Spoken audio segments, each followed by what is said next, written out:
Welcome to the Stop Over Drinking and Start Living podcast, where high-achieving, goal-oriented rebel women come to learn how to live a vibrant and fulfilling life without requiring alcohol to get through it. No labels, no judgments, no saying you'll never drink again. Just real proven methods to help you stop rebelling against yourself with alcohol so you can drink less and do more. I'm your host, Angela Mascenik. Let's dig in.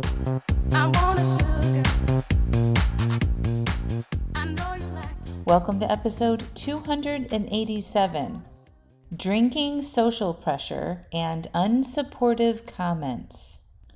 Well, hello. Welcome back to the podcast. I hope you all had a nice long holiday weekend if you were in the U.S. I most certainly did. The 4th of July is my official date for my alcohol-free anniversary. It was 6 years this July 4th, and it just blows my mind. 6 full years. I feel like I had a little blip in that 6 years with the pandemic.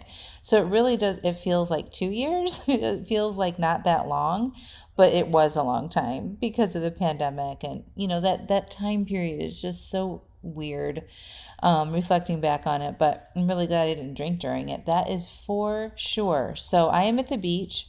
If you haven't listened to the previous episodes, I'm doing a 30 days of sober sunrises at Carolina Beach in North Carolina. So I have planned, executed, smoothed, schemed, and made a huge plan to spend 30 days in a row and not miss one sunrise at the beach for mostly the month of July. And I rented a house. It's about a 15-minute walk to the beach, and I pack my bag and my journal and my coffee and a special blanket, and I walk down there every morning and I journal about witnessing the sunrise and any sort of messages that I get or thoughts and reflections, and I share them with you every day on my blog. If you want to check that out, go to angelamascenik.com/blog, and all of the entries are there. I am writing them every day. So today, as I'm recording this podcast, there's 11 entries.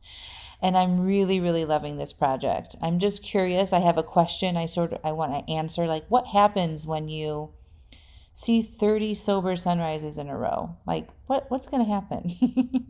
I'm curious about what sort of shifts or changes or thoughts or ideas or, what's going to open up for me? What's going to happen to my life, to my experience? And so I'm evaluating that every day, and it's absolutely lovely. I've been really active here, so that walk in the morning to and from the beach, and then my regular exercise, and I've been running consistently twice a week now, which feels so good. I don't know if you recall, but I had to take almost a year off of running because of my Achilles tendon, but it has healed probably as much as it can, and I'm doing some mild running now, and swimming and biking. We have these awesome beach cruisers at the beach house that we are just taking around to town and back to the beach, and there's a nature trail and a greenway trail that's right by the house. So I'm just loving connecting with nature, being outside, being super active, working on my tan, swimming in the ocean. It's been perfect. Like, the waves are perfect, the temperature is perfect, the weather has been amazing. The kids are getting rotated through, so I have 3 kids, and my husband, thank you, Peter, has agreed to meet me several times throughout the month at the halfway point between Chapel Hill and Carolina Beach, so that I don't miss a sunrise. And we have been rotating the kids through. So this past week, I'm here with my younger boys, and it's been really, really awesome. So anyway, you can read all about it on the blog, angelamascenik.com/blog, and we'll also link that up in the show notes. But there's been a theme coming through for a lot of my clients lately, and it's kind of some shitty comments that they have been subject to around them cutting back on their drinking, either from friends or spouses or partners. And I want to talk about that today. And then I also want to talk about just regular social pressure that we have and we experience when we want to cut back from our drinking. So, and these are topics that people are scared of. This is exactly why people don't want to share that they want to change their relationship with alcohol, because they don't want to hear shitty comments and peer pressure from their friends. And it has been coming up a lot more recently than I have experienced hearing from my clients in the past. And I don't know why that is, but maybe people are hearing more about, like, I think there is a societal shift in alcohol awareness. There's so many more non-alcoholic drinks on the market. There's, popping up. There's dry bars and non-alcoholic beverage shops popping up in a lot of cities across the country. And it's becoming more trendy to talk about. And so I feel like maybe, and I don't know, I'm just making some guesses here, that maybe that shift in our society, and when people are, communicating that they're taking a break, people might be feeling a little bit more threatened about their own relationship with alcohol. So it makes them say shitty things. And usually when people say stupid comments, it's just because they want to keep drinking and they don't want your change to influence them. And so they say dumb things. And I always like to give people the benefit of the doubt.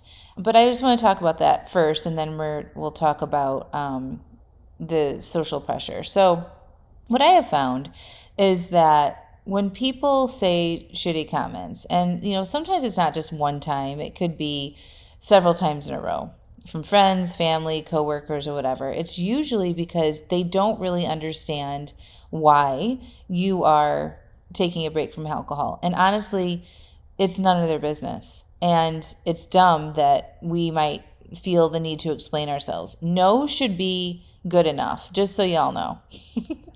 If you're listening to this podcast and you haven't taken the plunge and really cutting back on your drinking yet, please don't ask people any questions about why they're not drinking unless they want to share it with you and you have a close relationship and you're actually curious and you want to understand. Please don't make jokes about people not drinking. It's not nice or kind. Okay. And I feel like I'm probably preaching to the choir, but just in case there's somebody out there who is still fresh and, new on the scene about maybe thinking about changing things, be nice to the people in your world who have shared with you something vulnerable about themselves, such as wanting to change their relationship with alcohol, actively saying, I'm not drinking right now. A lot of people are doing dry July this month, and, a lot of people do dry January. So just when people say, I'm not drinking, just accept it and let them be adults and tell you if they are going to drink again. Okay, you don't need to ask. You don't need to keep asking. You don't need to ask them a lot of questions unless they feel like telling you, and you will know if you have those relationships, right? But generally, it's none of your business. It's nobody's business. And the constant comments and like, oh, you're drinking tonight, you're drinking tonight, you're drinking tonight. It's like, stop it. Okay? It doesn't matter. And the people just want to have fun and hang out, and let them do that and be in charge of what they consume on their own. Nobody's watching you and monitoring your drinks like you might think that they are if you're not drinking, right? I think that's what it just pushes on a button for people who feel defensive or like they are threatened and they don't even know this, but this is how they act. They ask a lot of questions. They say shitty comments. They tell you that you should just be able to have one, that you're not an alcoholic. They might say you're not going to be fun anymore, blah, blah, blah. Like little digs like that. Really what they're doing is they feel a little bit threatened, and they don't want you, the person who's trying to change their relationship with alcohol, to highlight their drinking. Okay, so it's better and safer for them to make digs at you so that you don't come after them. It's kind of bullying. Do you see that? Like, it's just their own protection to make sure that you're not coming after them. So they're going to come after you first. And, gently, I would recommend that you have these conversations with people. If it continues to happen, you have a vulnerable conversation with them, especially if it's somebody that you care about. And you share with them more about what is going on with your situation with alcohol if you want to. If you don't want to, you don't have to. I'm specifically talking about the people that you want to have relationships with. You want to have a deeper relationship with them. You want to continue a deeper relationship with them. Sometimes if we're not fully upfront from the beginning about why we're changing our drinking with those people that are closest to us, then they continue asking you, they're unsure about what you're doing and why you're doing it. And so sometimes those digs or little comments can be more prevalent because they don't understand. But if you said, listen, alcohol is not good for me at all. It fucks with my mental health. I don't sleep well. I don't feel well. And I'm trying really hard to be healthy right now. And I've come so far. And your comments and questions like this don't feel very supportive. If you come out and say something like that, they will hear you. But if you keep saying things like, oh, I'm just not drinking right now, oh, I'm trying to be healthy, or I'm trying to lose weight, or something light like that, which is, by the way, absolutely fine to say, and you don't have to explain yourself to anybody. But if it keeps coming up with a closer relationship, that's what I'm talking about here. You don't need to explain yourself to anybody, but I'm all about telling the truth. I'm all about sharing the realness of yourself, because when you do that, you will attract the people who are meant to be in your orbit and meant to have a relationship within your life. And you will deepen the current relationships that you already have. So I'm talking spouses, partners, best friends, close coworkers, people that know you and that you want to continue on a path of being exactly who you are, and maybe even getting to know more of yourself, and you're sharing parts of yourself with these people that you trust or you have trusted in the past. Okay? I'm not talking about all the people. I'm talking about very specific, close-knit relationships that you're having. It might be worth a deeper conversation where you're like, listen, this is the truth. This is what alcohol does to me. This is how I feel after I drink alcohol. And it's not good for me. And I still want to be friends with you. But I also need you to know that it doesn't feel really supportive when you're making these comments. And I know you're probably not doing it on purpose. Haha, it's funny. You want me to have a good time. And I understand, like, maybe you think not drinking would be suffering and not have a good time. But for me, it is a good time to not drink, or whatever you want to say. Like, write it out, maybe practice it. If you're inside my coaching program, write it up, send it over, post it in the group. We can workshop it together, and I can help you phrase it up in a way that feels good for you. But all of that to say is, you might stumble through it. It might feel awkward. It might feel uncomfortable. But honestly, if you want to keep those relationships, you're going to have to do it. Because if you don't tell the truth about who you are, and tell the truth about what things hurt you, and put yourself in situations and relationships that are good for you, it's going to be a hard road for you to stop over drinking or to give it up, whatever your goals are. It just is. You need all of the support that you can absolutely get, and you deserve all of the support that you can get. You want people to be like, oh my gosh, you're not drinking? That's amazing.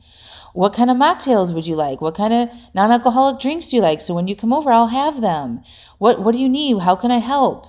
That is who you want to be around, okay?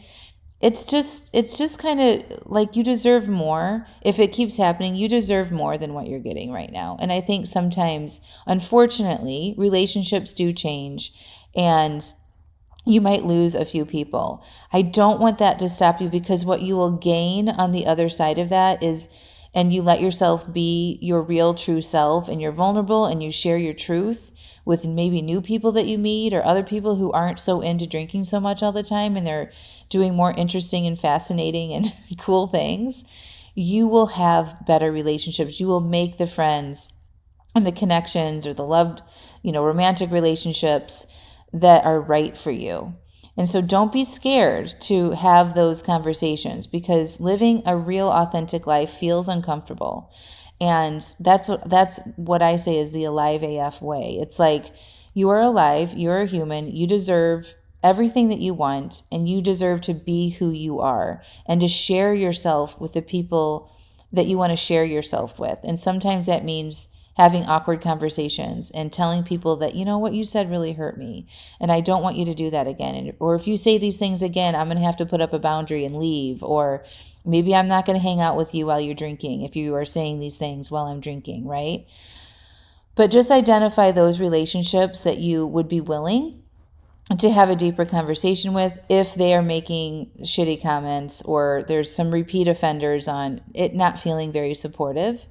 And I, like I was saying earlier, I want to give them the benefit of the doubt.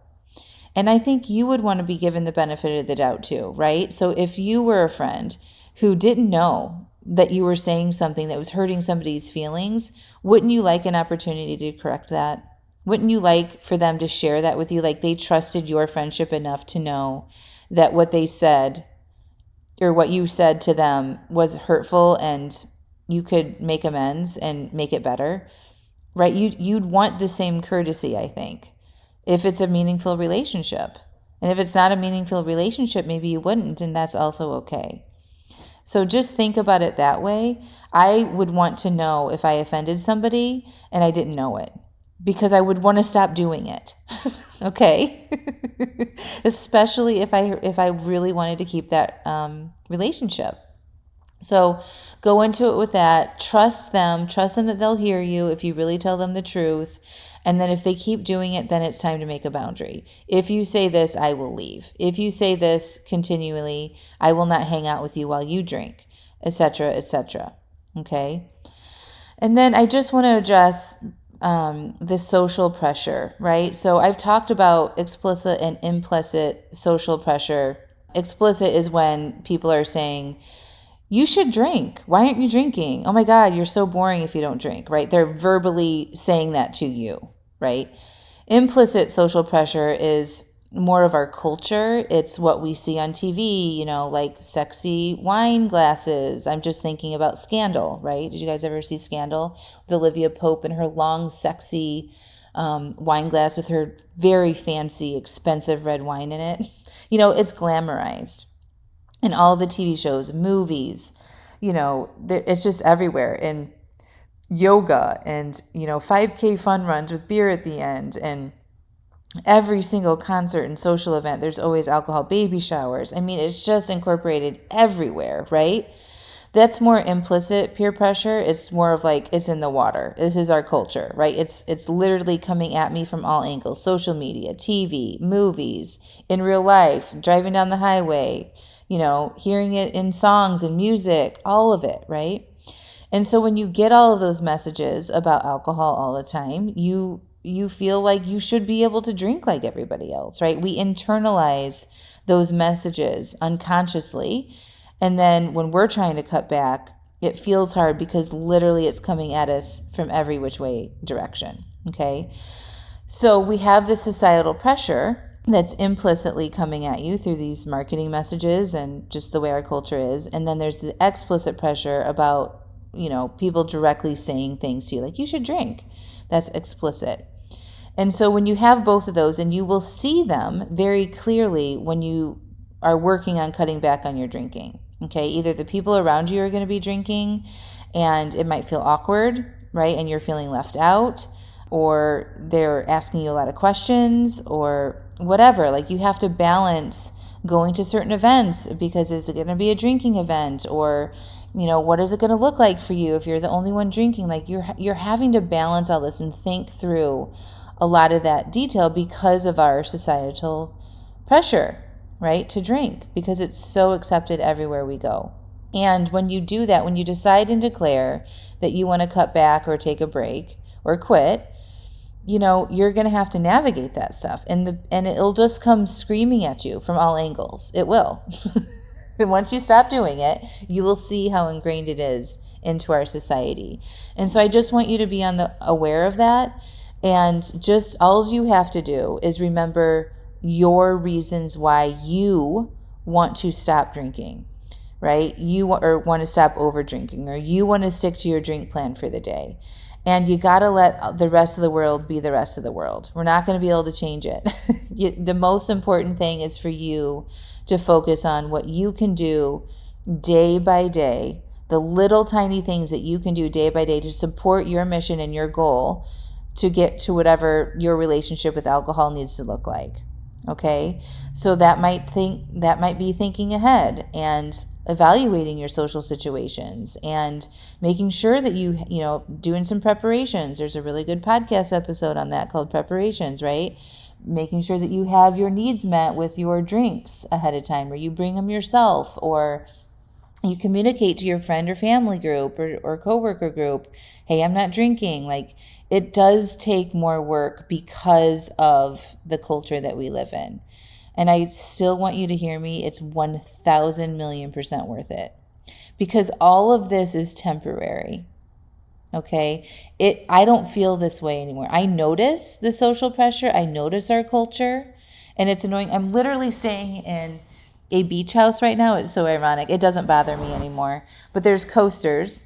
Okay. With, one says alcohol you later. I make poor decisions, Pour. I make poor decisions. Whiskey me away. And life is too short to drink bad wine. I'm literally holding these in my hand, looking at them now. And I'm using these coasters at this rental house. And it doesn't bother me anymore. Now I just think it's kind of silly. It's just kind of like, can we just get a little bit more creative? Really? Like, we can do better than this. This is like so old and tired at this point. Like, let's do something a little bit more creative. But I'm 6 years in, right? And so I just want you to know, when you're going through this for the first year, for maybe even for the first 2 years, you're going to have to do some extra work to navigate it and hold true to what you need and what feels good and supportive to you, and navigate this. But once you get through that initial discomfort over things, and you get through some social events, and you have some really solid progress under your belt, it gets easier. I promise. You don't care so much about what people say. You'll tell them to go F off. You will immediately be like, I'm done. I'm not hanging out with these people anymore. Like, your boundaries will become so much more clear and easy to enforce. And you will know who you are and where you stand in your own power. And it's all worth it. It's just what this social pressure and these shitty comments are temporary. Okay, I promise you that they're worth navigating. They're worth having difficult conversations over to get to the other side, which is 100% freedom. And that's where I am. I just don't care. I really don't. I don't necessarily like hanging out with people who drink, so I don't do that. But it's not something where I feel like, I have to have deep conversations with friends anymore, or, explain myself too much. It's just, my life looks different now. I do different things. I'm probably less social just because I realize I'm an introvert. I know myself really well. I know exactly what I like to do, how I like to spend my time. And those are the things that I focus on. And it's much less about what other people are saying or doing, or what they might think, or where I might feel uncomfortable. Like, I really just don't worry about that stuff anymore. And that is the case for everybody who is further down the path here. So I just want to encourage you that it's worth being uncomfortable for in social situations. It's worth being uncomfortable to have those difficult conversations, because this is temporary. And if you keep plugging along and you keep honoring who you are and getting to know yourself more, exploring new interests, exploring new likes, right? Getting the support that you need, you will come out on the other side, and this will be a little blip in your past of something that you had to overcome. All right, my friends? I love you all. Stay strong, and we'll talk to you soon. I want you to check out AngelaMascenik.com/AliveAF. You know what it's like to have a desire to cut back on your drinking, right? You start to read books, listen to podcasts, try things, but you might not be able to yet put all the pieces and suggestions together in a way that actually makes sense and works for you. You might struggle with beating yourself up after an overdrink. You might get frustrated with yourself when you take 2 steps forward and then another 2 steps back, and get overwhelmed with what's right and wrong about your relationship with alcohol. Your friends tell you that you should be able to have just 1 drink, and it isn't a big deal. You might be white-knuckling through urges and resisting instead of peacefully processing them. And you might struggle with your identity as someone who has enjoyed having a lot of wine or alcohol in your life. It's around you all of the time. It's what you do and who you are. Well, after 5 years of successfully coaching hundreds of women through these struggles, I have created the Alive AF membership, where women like you can learn the basics on what it takes to cut back and reach your goals with alcohol, whether it is to just drink less or totally quit. And when you join, you will get the exact framework I used to change my own relationship with alcohol and still use today that has led me to be alcohol-free for over 5 years. You're going to get access to my resources, videos, and worksheets that have been proven to change and reduce how much you drink. Every day you can ask questions, share your obstacles, and get coaching and direct support on the challenges you will face with love and no judgment. Also, you will get immediate access to workshops like uncovering your alcohol identity and changing it, how to say no to things that don't support your new identity or life or goals, aka boundaries. A workshop called Creating Emotional Agency, and another one, How to Manage Your Mind to Succeed at Your Goals, and more. Every month we have a brand new workshop. These workshops are filled with step-by-step prompts and instruction to help you create the exact relationship with alcohol that is best for you. My mission and vision for Alive AF is to be a hub of support and resources for women to come and learn how to do what is best for them and becoming more alive in the process. When you join, you're going to learn how to take care of yourself better, how to feel good and become more alive and go after the life that you really want. I want this membership to be affordable and an easy solution where you can get all the help you need in one simple place whenever you need it. So, no need to go read another book, find a new podcast, attend a free webinar, or go down the path of piecemealing it all together. Join Alive AF and have it all there in one place for you anytime you need it. So, go to angelamascenik.com/AliveAF and enrollment is open right now. See you inside.